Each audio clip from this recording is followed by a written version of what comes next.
My name is Wayne Montgomery.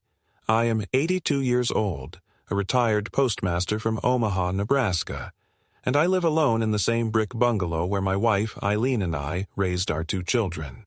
This house, modest by modern standards, holds the echo of our lives in every creaking floorboard and every fading photograph on the walls. Eileen passed away 10 years ago, suddenly, from heart failure in the early hours of a frozen January morning. She was reaching across the kitchen counter to pour coffee when it happened. I found her slumped beside the sink, her favorite blue teacup shattered on the tile. The silence that followed her absence was unbearable. I spent weeks listening for the sound of her slippers on the floor, the hum of her low singing while she cooked, the rustle of her nightgown beside me in bed. But none of it came back. The world had shifted in that moment, and no one seemed to notice except me.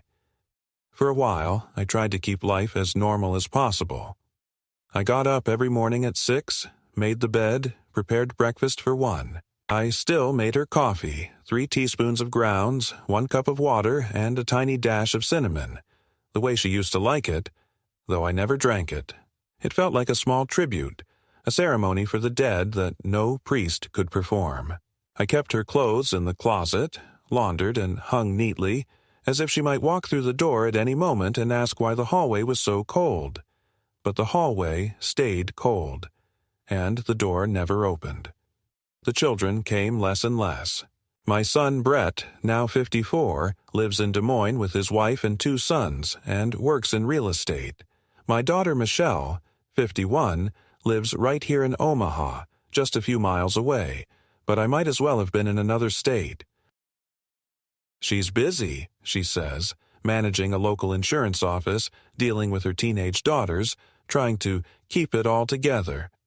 I understand. I do. Life gets complicated. But I couldn't help noticing how simple it seemed when they needed something from me. A loan to help Brett's eldest get into college. A contribution to Michelle's emergency fund, when her husband lost his job and they were behind on mortgage payments. "Just for a couple of months, Dad," she said. "You always said Mom and you put some money away, right?" And we had. Eileen and I were careful. We lived within our means, saved what we could, skipped vacations for 40 years just to make sure we'd never be a burden to our children. What a cruel twist, then, that they came to see us as little more than a financial reservoir to tap when the faucet ran dry. Still, I gave, not out of obligation, but out of a hope that maybe, just maybe, giving would draw them closer, that we'd sit together at the table again, all of us, that they'd ask me how I was sleeping, that they'd bring the grandkids by, not just for birthdays, but for no reason at all. But the visits never became regular, and the phone calls were brief, sterile, transactional. "Hi, Dad, how are you?" "Great. Listen, quick thing." Always a quick thing. Every December since Eileen's passing, I've prepared the house for Christmas alone. I drag the tree down from the attic, fluff its crushed branches, and string the old lights around the windows. I bake her famous molasses cookies, though mine never taste quite the same. I play Bing Crosby on the radio, not because I particularly like him, but because she did. And I leave the porch light on just in case someone decides to drop by. Sometimes I imagine hearing car doors outside, hurried footsteps on the sidewalk, voices at the door. But it's always the wind, or the neighbors, or nothing at all. This past year something felt different. Lonelier, perhaps, or maybe just heavier. My knees ached more than usual, and I caught myself losing track of time. There were days when I'd sit down in the morning with my coffee and not realize until the sun set that I hadn't eaten a thing. I thought about calling Michelle and asking if she and Brett might want to come by for Christmas Eve. Maybe bring the kids, maybe just for an hour. But pride held me back. A man only wants to beg his family so many times before the silence becomes less painful than the rejection. Then, out of the blue, I got a call from Michelle. Her voice was bright, almost forced. "Hey, Dad," she said. "Brett and I were talking and we thought, how about we do Christmas all together this year? Like old times?" My heart nearly stopped. I asked her if she was sure, and she laughed, saying of course she was.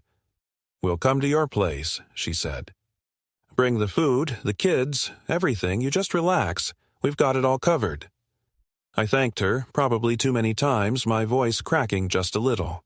For the first time in years, I felt something warm stir in my chest. Not quite joy, but a cousin of it. A tender hope. I spent the next week cleaning the house top to bottom, pulling out the good plates Eileen had only ever used for guests, and even going to the trouble of buying new linens. I put the old tree up again, fixed the lights that no longer worked, and set up the nativity scene that had been hers since she was a child. I even ironed my best shirt and pants. Not that anyone would notice, but it felt right. Christmas morning came with frost on the windows, and I sat by the living room fire waiting. They arrived late, nearly 2 hours behind, but I told myself traffic must have been awful. They came in carrying boxes and bags, talking loudly, laughing, bringing with them that boisterous chaos I had missed so much. The grandchildren barely said hello before disappearing into their phones. Michelle gave me a quick hug and said, "Merry Christmas, Dad," then turned back to her husband to discuss the schedule. Brett was grinning in that too-wide way I'd seen him use on clients, not fake exactly, but not sincere either. He handed me a large envelope, wrapped with a bow. "We wanted to surprise you," he said. And in that moment, I believed, truly believed, that maybe they had remembered. Maybe it was tickets to a ball game or a group cruise. Maybe they had planned a family weekend away. Just us. I opened the envelope with trembling fingers, smiling before I even saw what was inside. Then I read it, and I stopped smiling. Inside was a one-way bus ticket to a care facility in Cedar Rapids, Iowa, and a printed brochure with photos of cheerful old folks in wheelchairs, playing bingo and smiling blandly at cafeteria tables. There was a note from Michelle, handwritten in her rushed, bubbly script. "Dad, we love you and want what's best for you. This place has 24-hour care, clean rooms, and friendly staff. We thought it was time. Merry Christmas." The room spun a little. I sat back in my chair, the paper shaking in my hands. Brett was talking, saying something about how they'd arranged everything already, how they'd even packed a small bag for me and brought it in the trunk. Michelle chimed in, saying it wasn't forever, just until I got more stable. But their eyes were avoiding mine. The kids didn't look up from their screens. I looked at the envelope again, then at the tree, then at the empty place on the couch where Eileen used to sit. Something cracked inside me. Not loudly, not all at once, but like a hairline fracture deep in a foundation that had held strong for decades. I didn't speak, I didn't argue. I just folded the paper slowly, stood up, and walked toward the hallway. "Where are you going, Dad?" Michelle called after me. "I need a minute," I said quietly. And in that minute, standing alone in the room where every picture told the story of a family that no longer existed, I decided that if they thought they could quietly dispose of me like some inconvenient antique, they had underestimated the wrong. Man, I didn't sleep that night. I lay in bed staring at the ceiling, listening to the radiator tick and the clock on the wall beat away the hours like a metronome of insult. Outside the window, snow fell in slow, silent sheets, blanketing the street in cold indifference. Inside, my heart felt similarly covered, not in snow, but in the frost that comes from betrayal too intimate to name. I kept replaying their words, their expressions, the glances they exchanged when they thought I wasn't looking. It hadn't been a suggestion or a conversation. It had been a decision already made, a judgment passed in absentia. And the sentence, exile. From my own life. They hadn't asked if I was willing. They hadn't invited me to consider. They simply informed me that my time as an autonomous adult had expired. Michelle had said it so cheerily, like she was announcing a cruise she'd booked on my behalf. "You won't have to cook anymore, Dad. They serve 3 meals a day, and the nurse said they even have music nights." music nights. I wanted to laugh, as if I gave a damn about someone playing show tunes on an upright piano in a sanitized room that smelled of bleach and loneliness. They'd packed a suitcase for me, as if I were a child being sent to camp. I found it later, discreetly placed near the front door. 2 changes of clothes, my blood pressure pills, a razor, and my shaving kit. No books, no photos, nothing personal, nothing that indicated they thought I might return. That was when it hit me. They didn't just want me somewhere safe. They wanted me gone. Out of sight, out of mind, out of their lives. A man-shaped inconvenience being quietly moved off the board. I remembered something Brett had said, almost offhandedly, as he took a second helping of ham at dinner. The taxes on this place are brutal, you know. Big house, old wiring, not exactly cheap to maintain. He hadn't said it to me. He'd said it to Michelle, like they were talking over a spreadsheet. Like I was the roof leak or the oil furnace. I was starting to see it more clearly now. This wasn't about safety or care. It was about consolidation, simplification, profit. Michelle had never hidden her distaste for this house, calling it a money pit and an energy vampire. I should have seen it coming. Around 2 a.m, I got up and made coffee, not for the caffeine, but for the comfort of the ritual. Eileen always said the kitchen was where you think best. I sat at the table, my hands wrapped around the mug, and stared at the space across from me, her chair. The cushion was still slightly indented, as though she had only just left. If she had been here, I imagined she would have narrowed her eyes and said something cutting. Well, they didn't even wait for the tree lights to dim, did they? And then, in a softer voice, "What are you going to do about it, Wayne?" It was a fair question. What was I going to do? I spent the next day in a fog. Brett and Michelle said they'd come by tomorrow afternoon to pick me up and get the paperwork handled. That word again, paperwork, like it was a rental car or a gym membership. I nodded when they told me, too tired to argue. They didn't ask if I needed help with anything. They didn't ask if I wanted to bring anything else. They just said, "Make sure you have your Medicare card and a coat." And then they left, without so much as a hug. When the door closed behind them, the silence wasn't peaceful. It was a vacuum. I sat in the armchair and didn't move for nearly an hour. I watched the snow pile up outside. A part of me wanted to let it happen. To just go along, shuffle quietly into that institutional ending they had prepared for me. I'd seen the place online, the one in Cedar Rapids. It was clean, yes, and functional, but it was also a waiting room for death. Fluorescent lights, plastic mattresses, shared bathrooms, and a front desk clerk who wouldn't know the name of your first pet or the way you like your eggs. I thought about my tools in the basement, my photo albums in the attic, the letters Eileen had written me over the years. They were all still here. Would they throw it all out? Keep it? Sell the house before spring?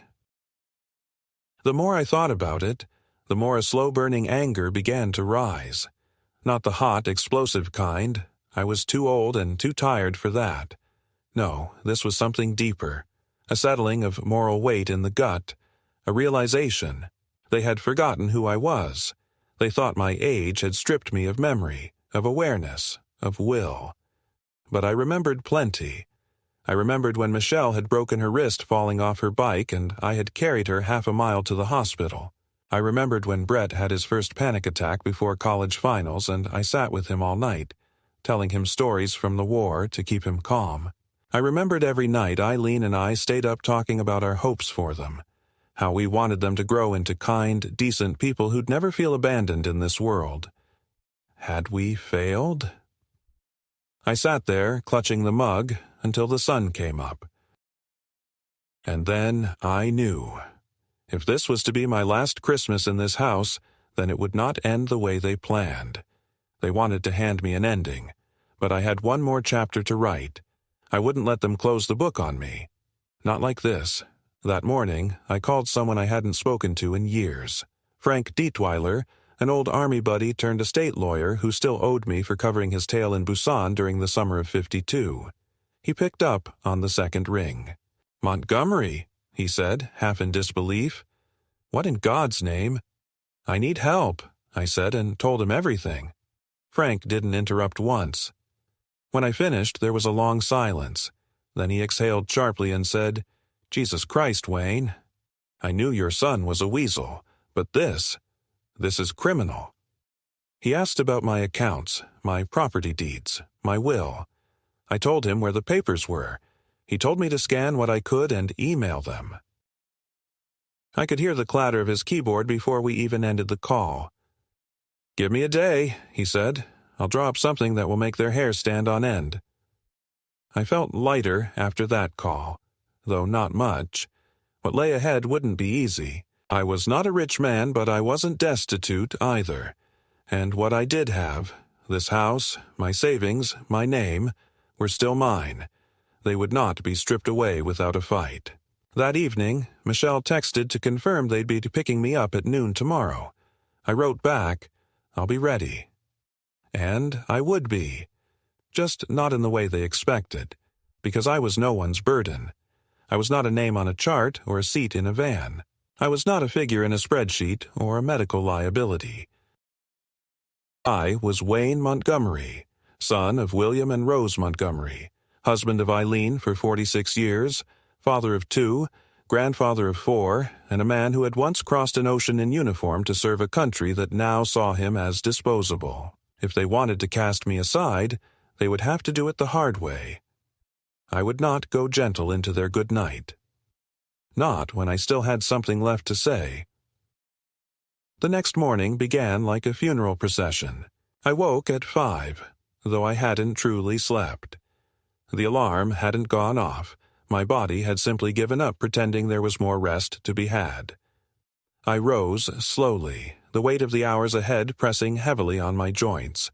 I washed, shaved, and dressed deliberately, choosing my charcoal suit, the same one I'd worn to Eileen's funeral. It still hung neatly in the closet, untouched since that day. As I buttoned the shirt and adjusted the collar, I looked into the mirror and barely recognized the man looking back. His shoulders were stooped, the skin under his eyes hollowed out like dry riverbeds, but something fierce burned beneath the weariness, a flame that had no intention of dying quietly. By 7, I had packed a small duffel bag, not the one Michelle had prepared, but my own, filled with the things I refused to let be left behind. Eileen's letters, a copy of our wedding photo, a little music box that used to sit on her vanity, and my father's pocket watch, long since broken but still heavy with memory. I also tucked in my notepad, a list of phone numbers, my bank records, and the notarized draft Frank had emailed me at 3 in the morning. A revocation of all prior power of attorney documents and a temporary hold placed on the house deed, pending. A reassessment of my legal standing. Frank wasn't just acting fast, he was furious. At precisely 11:52 a.m., Brett's silver SUV pulled into the driveway, snow crunching beneath the tires. I watched from the living room window as Michelle climbed out on the passenger side, dressed in a bright red coat and a hat too young for her age. She looked up at the house and sighed, visibly annoyed before forcing a smile. Brett stayed in the car, engine idling. Neither of them looked particularly somber, nor did they seem to expect resistance. That was their mistake. I opened the door before she could knock. "Right on time," I said. She gave me that brittle, rehearsed expression she reserved for clients and awkward acquaintances. "Hi, Dad. Ready to go?" I didn't answer. I stepped aside and let her in, noticing how her eyes scanned the room. Not for sentiment, but like a realtor appraising footage. Her nose wrinkled slightly at the smell of old wood and dust, as if the house had already been marked as something to discard. "I brought the papers," she said, pulling a folder from her bag. "They'll just need your signature at the facility." "Nothing major. Mostly intake forms." Brett honked the horn lightly outside, twice like I was a teenager running late for prom. Michelle flinched, clearly irritated. I nodded toward the folder. "Leave them on the table. I'll look them over during the drive." She hesitated for a second, probably surprised by my tone. I wasn't meek. I wasn't emotional. I was precise. It unsettled her, but she smiled through it. Of course. We walked toward the car in silence. I locked the front door slowly, slipping the keys into my coat pocket, then patted the lintel twice, a habit I developed over decades. One final touch before leaving home. Brett didn't get out to help with my bag. I put it in the trunk myself. The drive began with the usual small talk. Weather, gas prices, something about Michelle's younger daughter winning second place in a school art contest. I nodded occasionally, said little. I watched the city give way to cornfields and windbreaks, watched the trees blur past like chapters in a book I was being forced to close. An hour in, we stopped at a fast food chain off the highway. Brett insisted they grab coffee, though he didn't offer me one. While they were inside, I opened the glove compartment and found a second folder, this one labeled Montgomery Estate. Inside were printouts of bank accounts, health proxies, and a copy of my will. The old version, the one Michelle had drawn up, for me after Eileen died. I took out my phone and snapped pictures of every page.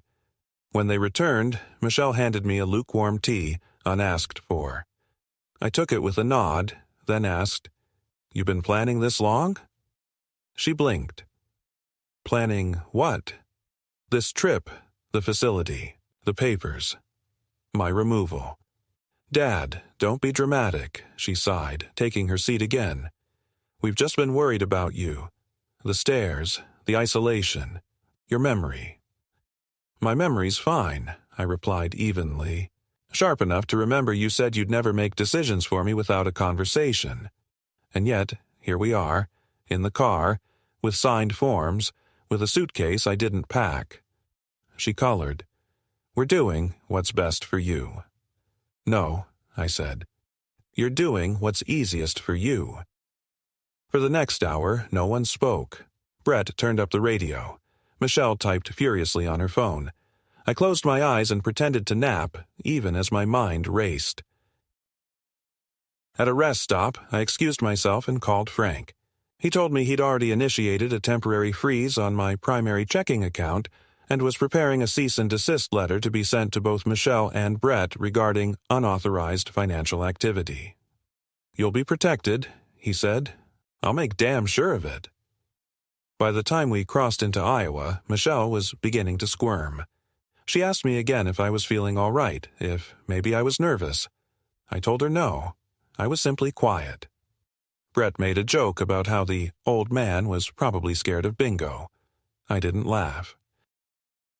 When we arrived at the facility, a beige, sprawling compound on the outskirts of Cedar Rapids flanked by plowed parking lots and leafless trees, I saw it exactly for what it was. A holding pen. Clean, yes, well lit, but a cage nonetheless. They led me in like I was luggage. A nurse greeted us, clipboard in hand. She asked my name as if I didn't know it. She addressed Michelle first, not me. Brett filled out paperwork without once asking what I thought of the place. That was the final straw. I took the clipboard from the nurse, smiled politely, and asked for a moment in private. Michelle looked startled. Brett raised an eyebrow. "He's probably just overwhelmed," Michelle told the nurse. In the hallway, I opened my coat and pulled out Frank's paperwork. Legal filings revoking all prior permissions, a notarized copy of my health directive, and a signed letter of intent to remain in full custody of my property and body. I asked the nurse for the facility's administrator. When she returned with a portly, balding man in a sweater vest, I handed him the documents and told him, calmly, that I would not be staying. I explained, clearly and without aggression, that I had not consented to being admitted, that any documents Michelle provided were unauthorized and under dispute, and that I had already contacted legal representation to ensure no further steps were taken. The administrator read the papers, looked confused, and then concerned. Michelle and Brett were called into the office. I remained outside. I heard the raised voices through the walls. Michelle insisted I was confused, that I was not well. Brett said something about early signs of dementia. But I had prepared for this. The administrator asked if I was willing to undergo a cognitive screening on the spot. I agreed. 30 minutes later, after a series of tests, he looked at me with a mixture of admiration and discomfort. "You passed with flying colors, Mr. Montgomery," he said. "I'm sorry about all this. You're free to go." Michelle was pale with rage when I walked past her. Brett was red in the face, jaw clenched. "Where are you going to go?" Michelle hissed, chasing me into the parking lot. "You're 78, Dad.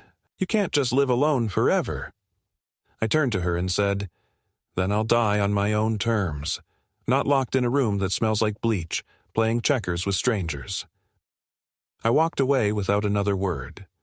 I didn't have a plan yet. But I had my bag, my name, my dignity, and my freedom.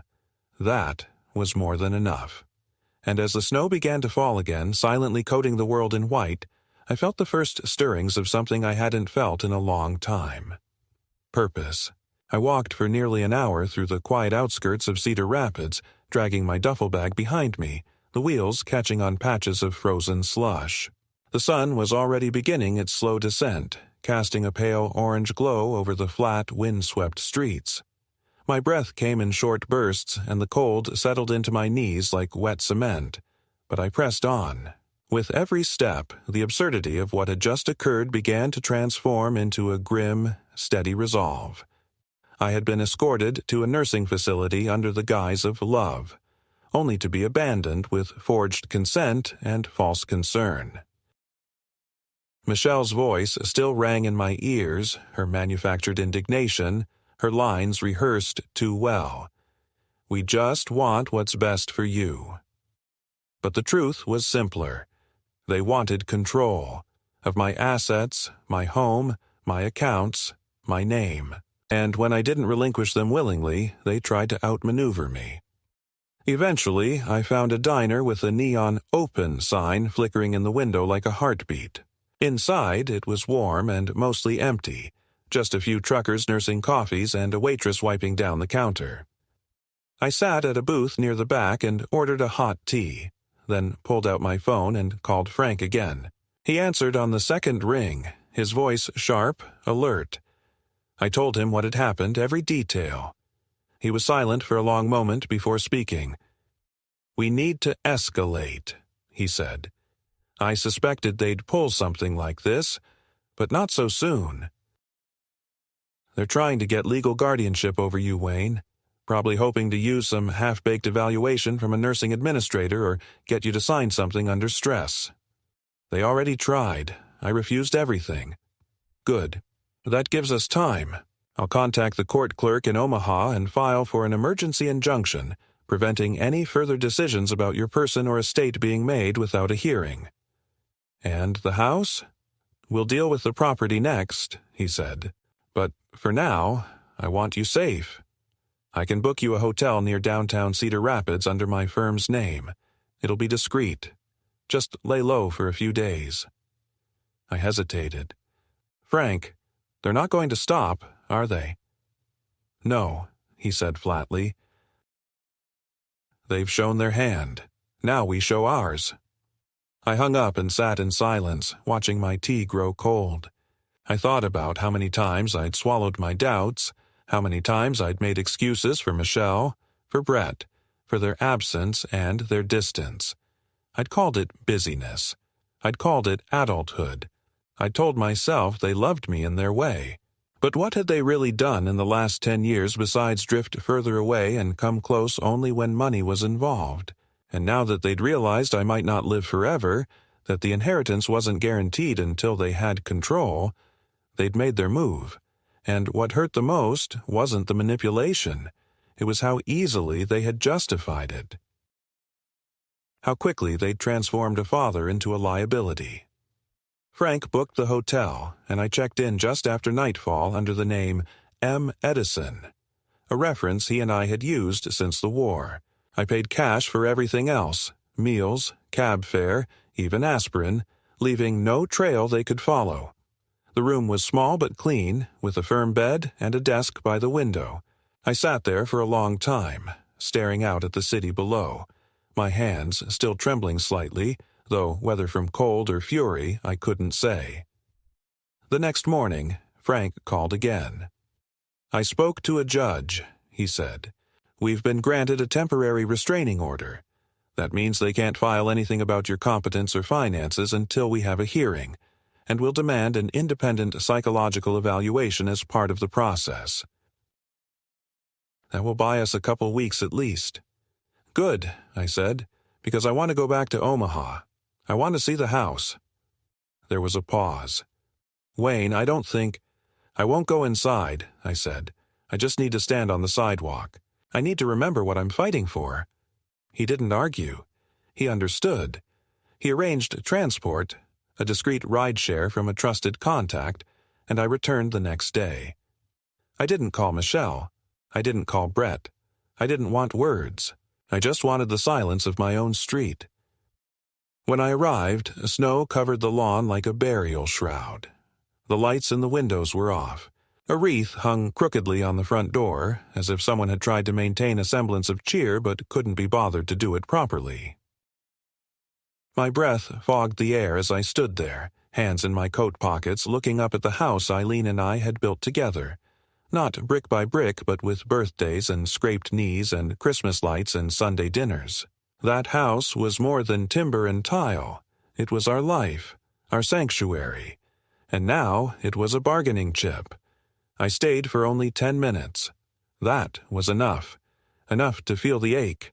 Enough to fuel the fire. Back at the hotel, Frank had more news. He'd secured copies of all joint financial documents between me and Michelle, and it was worse than we thought. Over the past 2 years, she had initiated multiple transfers from a shared account without my explicit permission. Brett had funneled some of those funds into a shell LLC, Midwestern Residential Holdings, likely for real estate laundering. They were playing the long game, and I had interrupted it. "I'll freeze everything," Frank said. "But I want to propose something more aggressive." "I'm listening." "You're still legally co-owner of your house. That means you have the right to initiate a partial sale, or force a buyout. If they refuse, it goes to court. And if they can't buy you out, then they're out," I finished. "Exactly. It'll take time, but it'll send a message." For the first time in weeks, I smiled. Let them come for me. I was ready now. The storm didn't come all at once. Like all the worst betrayals, it unfolded slowly, with the appearance of civility and the pretense of reconciliation. A week after I returned to Omaha, having re-established myself quietly in a rented apartment near Hanscom Park, I received a letter forwarded through Frank's office. It was handwritten in Michelle's signature looping cursive, the one I used to see on birthday cards and notes she left on the fridge in high school. The tone was apologetic, contrite even. She said she regretted how things had spiraled, that she didn't mean for the trip to Iowa to feel like an ambush, that she and Brett had only wanted what was best for everyone, and that maybe, if I was willing, we could meet to talk. She suggested a neutral spot, an upscale cafe in Midtown, and offered to bring copies of all documents so we could clear the air. She ended the letter with the words, "Your daughter, always," which struck me as false in a way I couldn't explain but immediately felt. Frank reviewed the letter before I responded. "She's fishing," he said, "trying to read your emotional temperature. They've realized you're not going quietly, and now they're pivoting to charm." He was right, of course, but I still agreed to the meeting. Not because I believed her, but because I needed to look my daughter in the eye and see just how far gone she really was. When I arrived at the cafe, she was already there, seated at a table in the back, wearing a navy blazer and a carefully composed smile. She stood and hugged me lightly, the way someone might embrace a stranger after an awkward introduction. Brett wasn't with her. I noticed a leather folder beside her latte, thick with documents. "Dad," she said, "I'm glad you came. You look Well. I am well, I replied calmly. More well than I've been in years. She blinked at that, the smile faltering. She wasn't prepared for defiance. I wanted to clear things up, she began. I think there's been a lot of misunderstanding. Emotions ran high and decisions were made quickly, and maybe that wasn't fair to you. You mean being dropped off like a parcel at a nursing home without discussion? I asked. She looked away. We didn't think you'd agree if we asked. No, I said. You were right about that. The silence stretched between us. She fiddled with the spoon in her coffee. Look, I know you've been talking to lawyers, and I get it. You feel cornered. But dragging everything into court, what does that accomplish? Justice, I said simply, and clarity. She leaned in. Dad, think about this rationally. The house is in all our names, yes, but let's not pretend you really want to live there again. It's too big, too much maintenance. It's not practical for you. Then buy me out, I replied. You and Brett. You've had access to the accounts. You know what I'm owed. She stiffened. We can't just come up with that kind of money overnight. Then sell it, I said. I've already contacted an agent. The market's good right now. Her lips parted slightly as if I'd slapped her. You're actually serious about this? I am, I said. You made your move. Now it's my turn. That was when she dropped the performance. Her tone sharpened, her eyes narrowed. You're acting like we're enemies, Dad. We're not. We're your family. No, I said. You were my family. But family doesn't isolate, manipulate, or rob. Family doesn't send their father away to make him easier to manage. She exhaled, controlled but furious. You don't understand what it's like trying to manage everything. Brett and I are drowning. College tuitions, mortgages, work. You sitting in that house clinging to the past wasn't helping anyone. I wasn't supposed to help anyone, I said. I was supposed to be your father, not your financier, not your liability. She didn't reply. Instead, she reached for the folder and pulled out a piece of paper. Then, maybe we should talk about this, she said, sliding it across the table. It was a medical document, or at least it claimed to be. A psychological assessment, dated 2 weeks prior, stating that I exhibited signs of early-stage dementia, that I was showing consistent memory lapses, signs of confusion, and impaired executive function. It was unsigned, no letterhead, just a typed statement with my name and date of birth. I stared at it, then looked up. Where did you get this? A doctor, she said vaguely. What doctor? She hesitated. He prefers to stay anonymous for now. I leaned forward. Michelle, this is perjury, fraud. You're submitting forged medical records to claim I'm incompetent. She raised an eyebrow. It's not forged. It's a preliminary evaluation. Based on what? Observations. From the trip. From how you've been lately. You mean your observations? The ones where I didn't agree with your plan, so now I must be confused. She didn't answer. I folded the paper and handed it back. Try submitting that in court. See what happens. She didn't reach for it. Instead, she picked up her coffee and took a slow sip. This could all go away, Dad. No hearings, no drama. You let things settle. We help manage your affairs. Quietly. Like a family. No, I said again. I'm not going to disappear to make your life more convenient. She set her cup down a little too hard. Then I guess we're done here. I stood. Yes, I guess we are. As I left, I felt the familiar twist in my gut, not from fear or uncertainty, but from grief. The daughter I'd known was gone. Replaced by someone I barely recognized, someone who spoke of practicality while gutting the past, who wrapped betrayal in soft language and called it love. Frank wasn't surprised when I told him. They'll try again, he said. She'll use everything, Fake records, emotional blackmail, even the grandchildren if it comes to that. Be ready. I am. And I was. Over the next 2 weeks, I took action. With Frank's help, I issued a formal declaration of intent to sell my share of the house, backed by notarized ownership documents and market evaluations. I contacted the real estate agent, a sharp woman named Deirdre, who assessed the property at $610,000, estimating my share at just over $200,000. We sent the offer to Michelle and Brett. Buy me out or prepare for partition sale proceedings. They didn't respond. Instead, I got a call from their lawyer. He was polite, professional, and clearly trying to diffuse. "Mr. Montgomery, I'm calling on behalf of your daughter and son-in-law. They've expressed concern about your well-being and the stress of legal proceedings. They'd like to resolve this amicably." Then they should have thought about that before forging medical documents. He cleared his throat.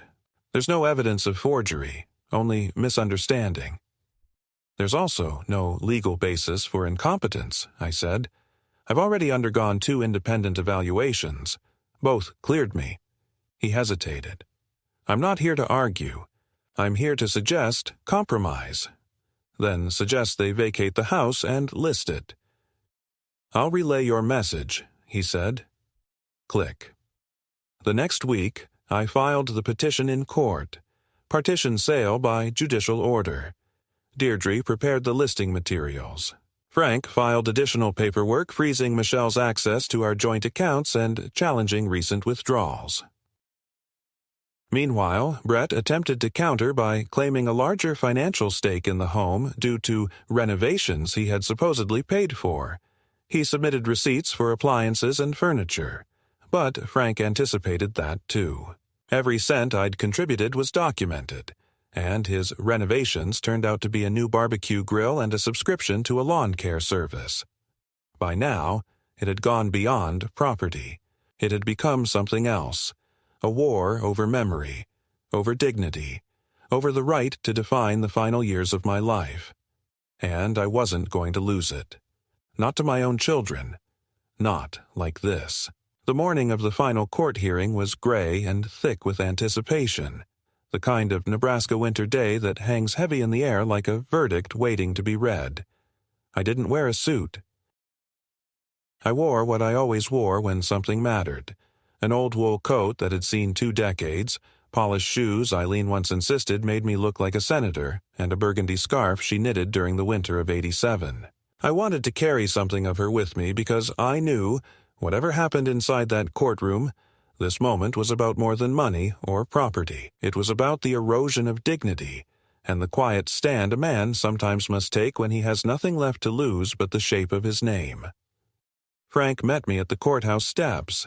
He looked exhausted but determined, a stack of papers under one arm and his tie already loosened, as if prepared for a fight that would go long and hard.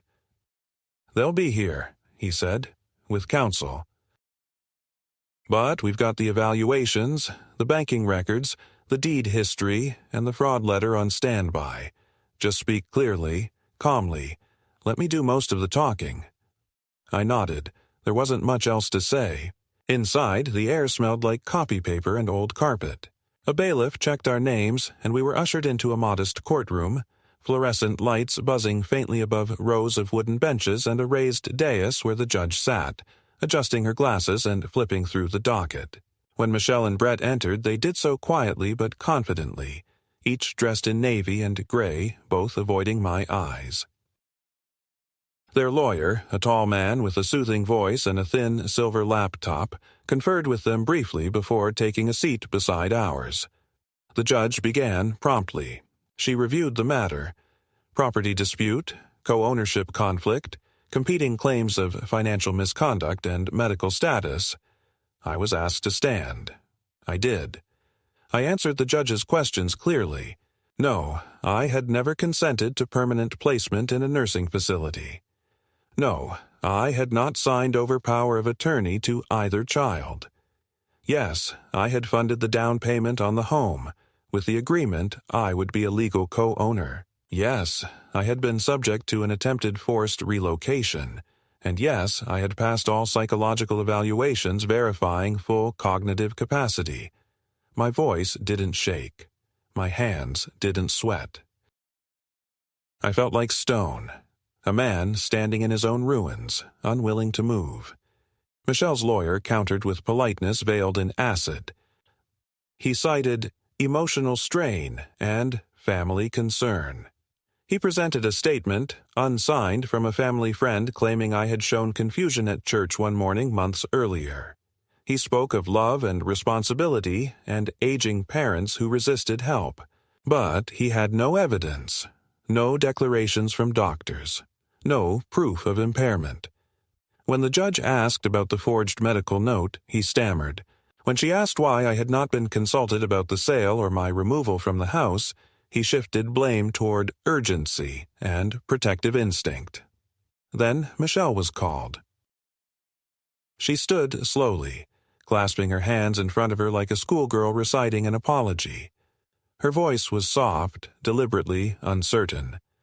She said she never wanted to hurt me, that she had been terrified by how forgetful I seemed, that I had left the stove on, though she never specified when, that I had fallen behind on bills, though she couldn't name which. She said the Cedar Rapids placement was temporary, that they only wanted me to be safe. The judge interrupted her. "Did you inform your father of this plan prior to departure?" Michelle paused. "We discussed options."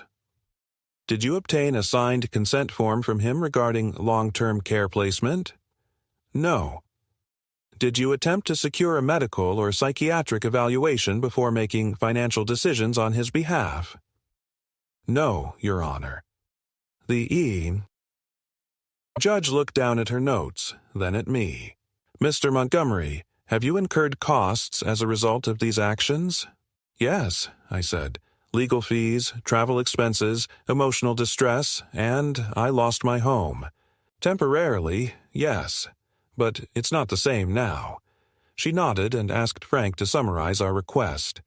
Forced partition sale, freeze on contested accounts, recognition of elder manipulation as aggravating context. Then she turned to Michelle and Brett. "Do you wish to submit a counteroffer to buy out your father's share at fair market value within 30 days? Michelle's lips parted, but she looked to Brett. He shook his head. "No, Your Honor." "Then I rule in favor of the petitioner," the judge said. "The house will be sold at market price, proceeds divided accordingly. Any future attempt to override Mr. Montgomery's legal rights will be subject to civil penalties. This court also refers this case to the County Elder Services Division for follow-up." The gavel struck wood. That was it. Michelle collapsed into her chair. Brett stared straight ahead, jaw clenched. I didn't look at them. I stood, shook Frank's hand, and walked out of the courtroom. Outside it had begun to snow. Not a blizzard, but a slow, steady fall. The kind that muffles sound and brings the world to stillness. I stood under the awning for a while, watching flakes melt against my coat. Frank came up beside me, shivering slightly, then chuckled. "They'll have to vacate by February. I'll notify the realtor." "Let them have time," I said. "They've already lost more than they know." That night, I sat by the window of my apartment, looking out over the street where snow blanketed the cars. I had won, technically. My rights restored, my money protected, the house reclaimed. But what I felt wasn't triumph. It was grief. I hadn't just fought for ownership. I had buried something, some final hope that family, even fractured, could mend. I didn't know if Michelle would ever speak to me again. I didn't know if my grandchildren would ever understand what had happened. But I knew this.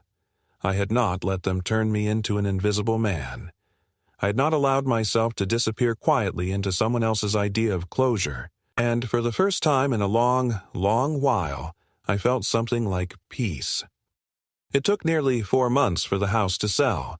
During that time, I didn't go near it. I didn't ask for photos or updates beyond what Deirdre sent in her formal reports. I didn't want to know how Michelle and Brett had packed up their things, or if they'd taken the care to preserve anything of Eileen's, her garden tools, her recipe cards, the little wooden bird she kept on the windowsill. I imagined most of it had been boxed, donated, or discarded without thought. I had let go of the house not because I stopped caring, but because I finally understood that no structure, no address, no fixed point on a map could hold a life once the people who gave it meaning had already erased it from their hearts. I moved into a modest rental cottage in Bellevue, about 20 minutes from Omaha, close to the Veterans Center and walking distance from a park where the trees arched overhead like a cathedral. The cottage was small, just one bedroom, a narrow kitchen, a front porch barely wide enough for a rocking chair, but it was mine. And for the first time in years, I felt the quiet of my space as comforting rather than accusatory. I filled the shelves with books Eileen had loved, framed our wedding photo above the mantel, and placed her music box beside the bed, where it could whisper her melody back into the room each night before sleep. It was not the life I once imagined for my final years, but it was a life I could inhabit with dignity.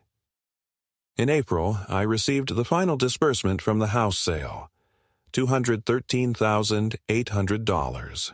Frank called the next morning to confirm the transfer had cleared and that all contested accounts had been secured under my name alone. They didn't challenge it, he said. No appeal. Not even a phone call.